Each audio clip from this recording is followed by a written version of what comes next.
El difícil arte de ser argentino. Los argentinos están entre vosotros, pero no son como vosotros. No intentéis conocerlos porque su alma vive en el mundo impenetrable de la dualidad. Los argentinos beben en una misma copa la alegría y la amargura, hacen música de su llanto, el tango, y se ríen de la música de otro. Toman en serio los chistes y de todo lo serio hacen bromas. Ellos mismos no se conocen. Creen en la interpretación de los sueños, en Freud y el horóscopo chino.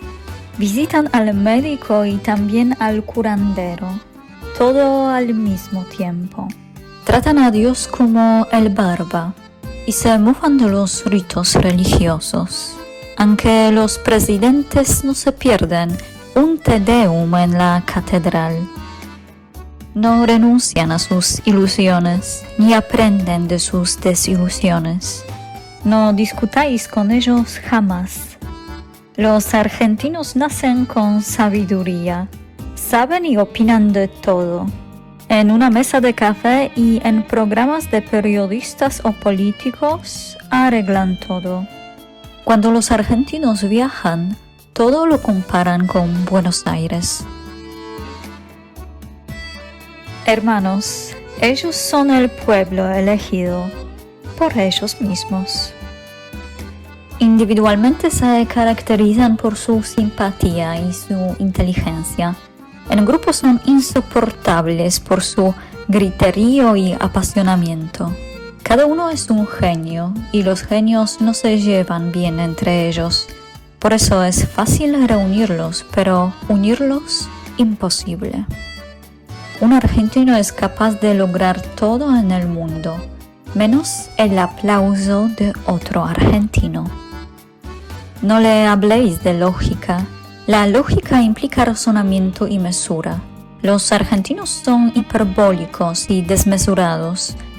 Van de un extremo a otro con sus opiniones y sus acciones. Cuando discuten no dicen, no estoy de acuerdo, sino, usted está absolutamente equivocado.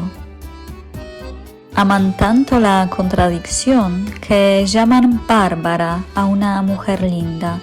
A un erudito lo bautizan bestia, a un mero futbolista genio, y cuando manifiestan extrema amistad te califican de boludo. Y si el afecto y confianza es mucho más grande, eres un hijo de P.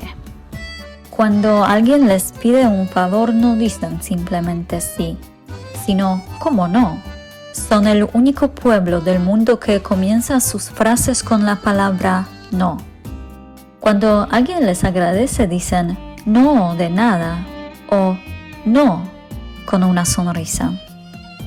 Pero intuyen las soluciones a todo problema. Cualquier argentino dirá que sabe cómo se debe pagar la deuda externa, enderezar a los militares, aconsejar al resto de América Latina, disminuir el hambre de África y enseñar economía en Estados Unidos.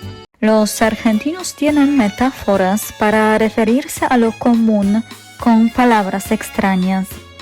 Por ejemplo, a un aumento de sueldos le llaman rebalanceo de ingresos, a un incremento de impuestos, modificación de la base imponible, y a una simple devaluación, una variación brusca del tipo de cambio.